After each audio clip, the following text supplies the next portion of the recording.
हाय दोस्तों, आपके पेपर निपट गए हैं। बोर्ड्स के सारे पेपर निपट गए हैं। अब हमारे पास दिमाग में आता है कि 12th के बाद क्या नर्सिंग करें, नीट करें या फिर कुछ और करें। तो आइए इन्हीं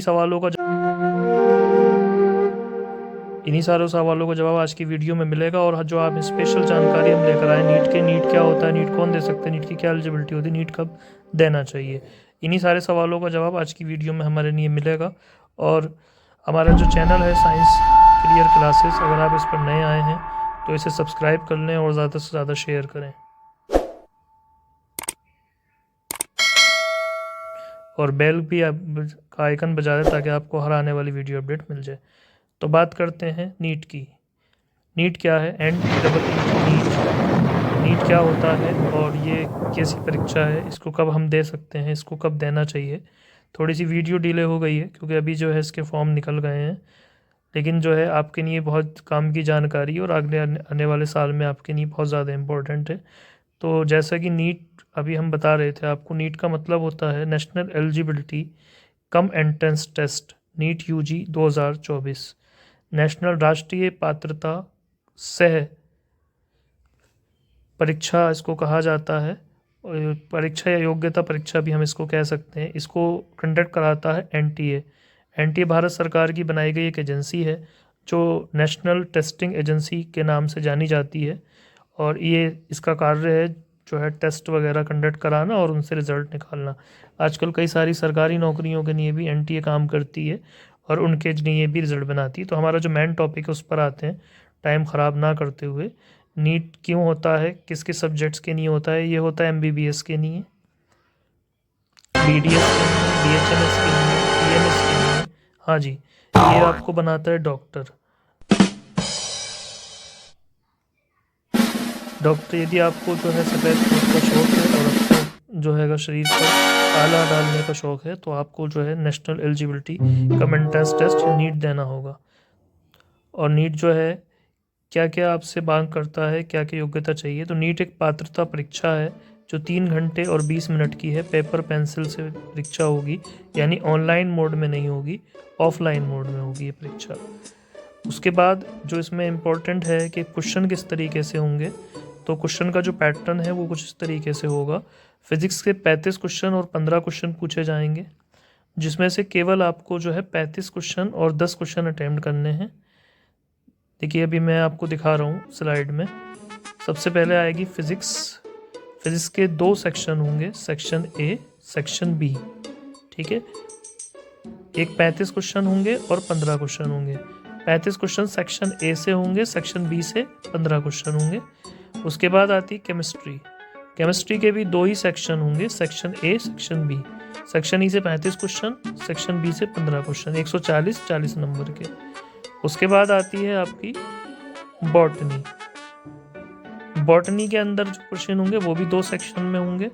एक सेक्शन होगा section A, section B. Section E में 35 क्वेश्चन होंगे, सेक्शन बी में 15 क्वेश्चन होंगे।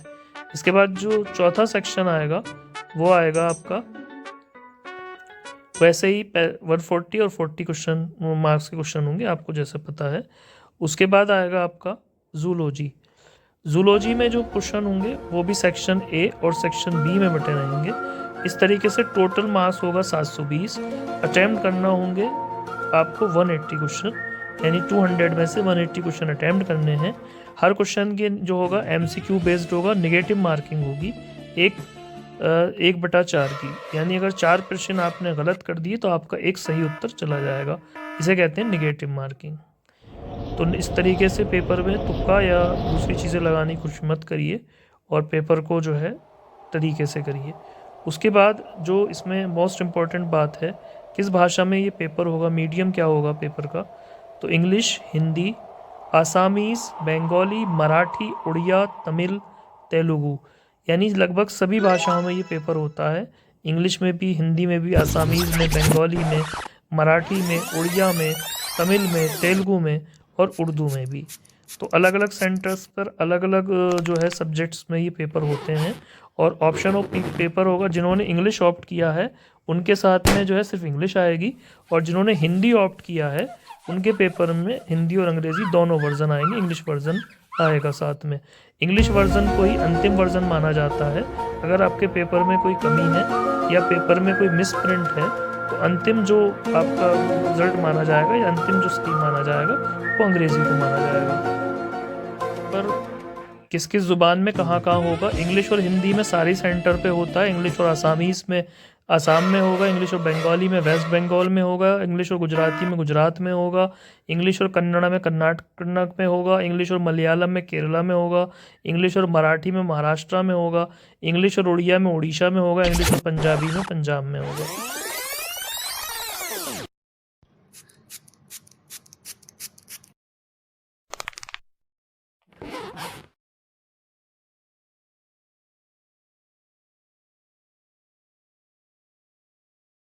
परंतु अंत में जो इंग्लिश वर्जन है वही सही वर्जन माना जाएगा और इंग्लिश वर्जन ही को जो है जो निर्णायक वर्जन है या आप ये कह सकते हैं कि सही वाला जो उत्तर माना जाएगा वो इंग्लिश वाले पेपर से ही माना जाएगा।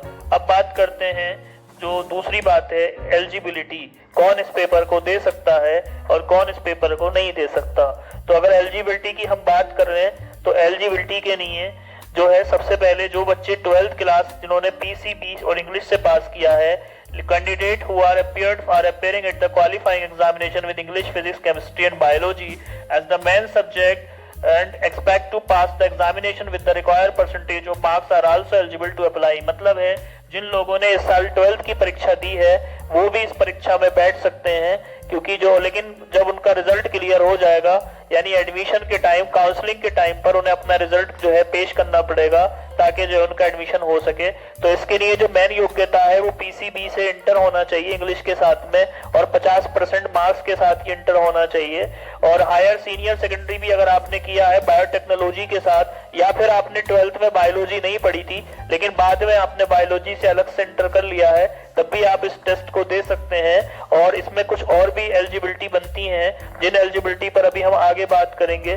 फिलहाल अभी जो है दो एलिजिबिलिटी मैंने आपको बताई, एक वो जो 12th का जिन्होंने एग्जाम दिया है जिनका रिजल्ट अभी अवेटेड है यानी 2024 में जिन्होंने एग्जाम दिया है। कुछ और एलिजिबिलिटी भी बनती है जैसे जिनके अलग अलग कोड दिए गए हैं, कोड 3, कोड 4। तो कोड 3 उन लोगों के लिए है जिन्होंने इंटर में बायोलॉजी नहीं ली थी परंतु बाद में उन्होंने बायो से इंटर करा और उसको जो है एड कर लिया, तो वो लोग भी नीट के लिए अप्लाई कर सकते हैं। और कोड 4 में वो लोग हैं जिन पर बीएससी वगैरह की डिग्री है वो भी जो है नीट के लिए अप्लाई कर सकते हैं। उसके बाद जो अगली चीज है इसमें बड़ी इंपॉर्टेंट है जिसकी हमें बात करनी है कि कुछ और एलिजिबिलिटीज हैं, जैसे कि अब कई बार सवाल होता है कि ओपन स्कूल के बच्चों का क्या होगा या national institute of open schooling जैसे एनआईओएस के बच्चे हैं उनका लिए क्या प्रावधान है या वो नीट दे सकते हैं या नहीं दे सकते। तो फिलहाल में मैं इतना कह सकता हूँ कि जो नीट में है वो एनआईओएस के बच्चे भी नीट दे सकते हैं, क्योंकि एनआईओएस के लिए एक पिटीशन दायर हुई हुई है, हाई कोर्ट में है। अगर वो उनके खिलाफ चली जाती है तो फिर उनका एडमिशन नहीं होगा, लेकिन अगर उनके खिलाफ नहीं जाती वो पिटीशन और उनका जो निर्णय है उसके हक में आ जाता है तो फिर जो है ये पिटीशन उनके हक में चली जाती है तो उनका एडमिशन नीट के थ्रू हो जाएगा। तो इसकी अभी हमारे पास कोई डिटेल नहीं है तो इसलिए जो है एनआईओएस के बच्चे इसमें फॉर्म डाल सकते हैं। तो एनआईओएस के बच्चे भी इसमें फॉर्म डालें और मुझे जहाँ तक लगता है कि जल्दी ही जो हैगा इस पिटीशन पे जो है जवाब आ जाएगा और मुझे लगता है कि एनआईओएस के बच्चे जो हैं वो भी इसके लिए एलिजिबल हो जाएंगे। अभी हालांकि मैं कंफर्म नहीं कह सकता हूँ कि अभी एलिजिबल होंगे या नहीं होंगे, लेकिन मेरा अपना तजुर्बा और अपना एक्सपीरियंस कहता है कि उसके लिए वो एलिजिबल हो जाएंगे।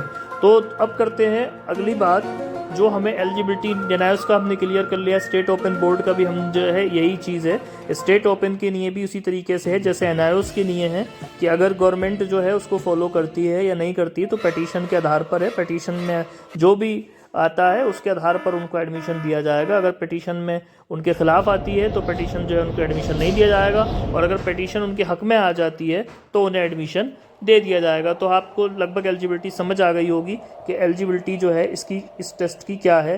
तो एक बार आपसे फिर गुजारिश है, साइंस क्लियर क्लासेस को सब्सक्राइब करें ज़्यादा से ज़्यादा और इसको ज़्यादा से ज़्यादा। इसमें अब बात करते हैं एडमिशन की कि एडमिशन कहाँ कहाँ होंगे हमारे।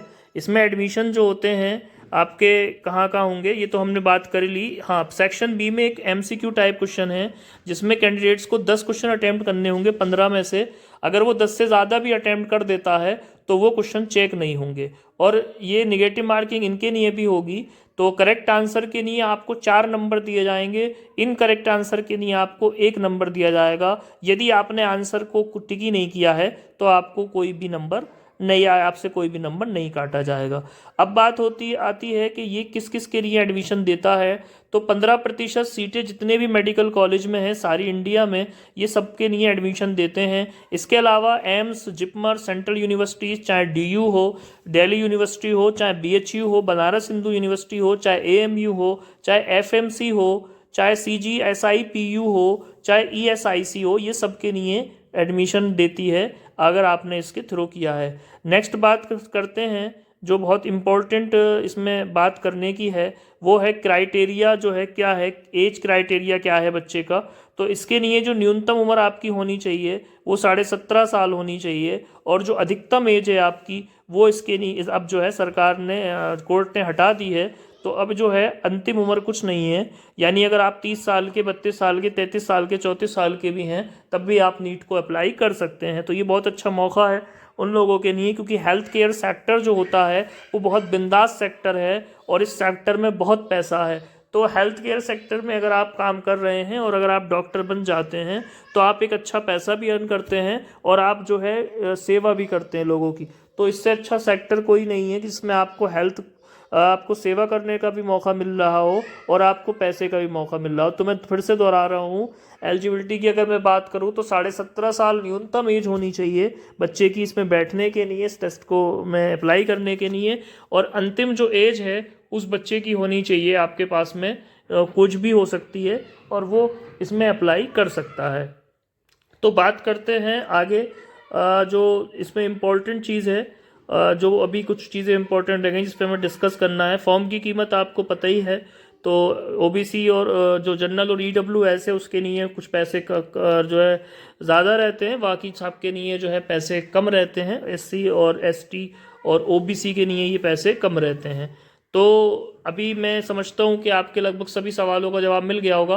अब अगर हम एग्ज़ाम सेंटर्स की बात करें कि एग्ज़ाम सेंटर्स कहाँ होगा, तो एग्ज़ाम सेंटर आप पे डिपेंड करेगा। ये आपको 4 ऑप्शन देते हैं, 4 जगह पर आप जो है कहीं भी अप्लाई कर सकते हैं और आपको 4 जगह में से किसी एक जगह पर जो भी मैक्सिमम होगा या जो पॉसिबल होगा वो आपको सेंटर दे दिया जाएगा। तो इससे आप जो है ना घबराएं कि सेंटर कहाँ पे होगा। तो सेंटर की बात भी हमने कर ली है। डेट की बात, ड्यूरेशन हमने बात करी ली। ड्यूरेशन आपके टेस्ट की 3 घंटे 20 मिनट की है, जिसमें आपको जो है 3 घंटे 20 मिनट दिए जाएंगे और आपको +4, जैसा पहला भी मैंने अभी बताया, +4 की मार्किंग, यानी आपको 4 नंबर दिए जाएंगे सही प्रश्न के लिए और गलत प्रश्न के लिए आपसे जो हैगा 1 नंबर यानी 1/4 की निगेटिव मार्किंग है आपकी, जो है निगेटिव मार्किंग।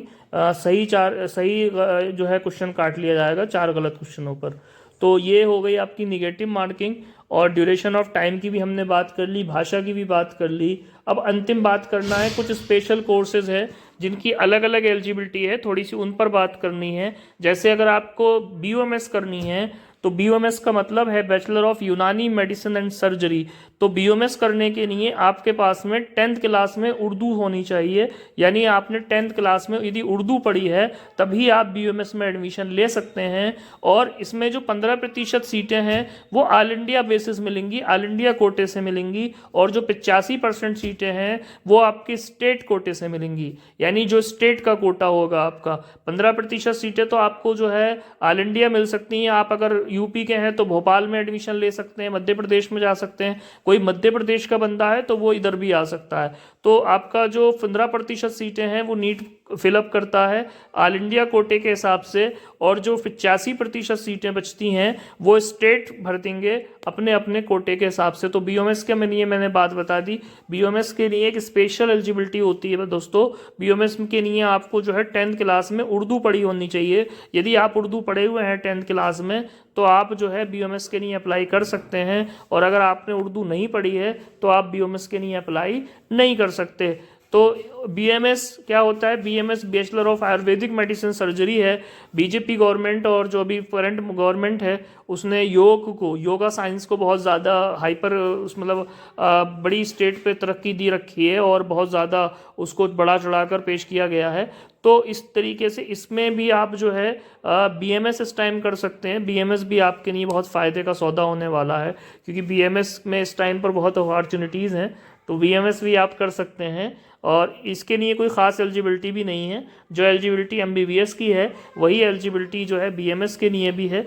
और जो तीसरा कोर्स बचता है अंतिम, जिसको हम कहते हैं BHMS, bachelor of homeopathic medicine and surgery है, या होमो मेडिसिन एंड सर्जरी हम इसको कह सकते हैं। तो आपने देखा होगा, आप जब डॉक्टर के यहाँ जाते होंगे होम्योपैथी, तो आपको छोटी छोटी लाल मीठी सफ़ेद मीठी गोलियाँ देता है। तो बीएचएमएस जो है के लिए कोई ख़ास एलिजिबिलिटी भी नहीं है, आप बीएचएमएस कर सकते हैं। उसके अलावा जो आपको बीडीएस बचता है, बैचलर ऑफ डेंटल सर्जरी, इसके लिए भी अलग से कोई ख़ास वो एलिजिबिलिटी नहीं है। जो एलिजिबिलिटी एमबीबीएस के लिए है वही एलिजिबिलिटी आपकी बीडीएस के लिए भी है। तो बीडीएस भी एक अच्छा कोर्स है, दांतों के बारे में इसमें सिखाया जाता है। हाँ, एमबीबीएस जो है एलोपैथिक मेडिसिन कहलाती है। एमबीबीएस की फुल फॉर्म आप जानते ही हैं सारे लोग, बताने की ज़रूरत नहीं है, bachelor of medicine and bachelor of surgery.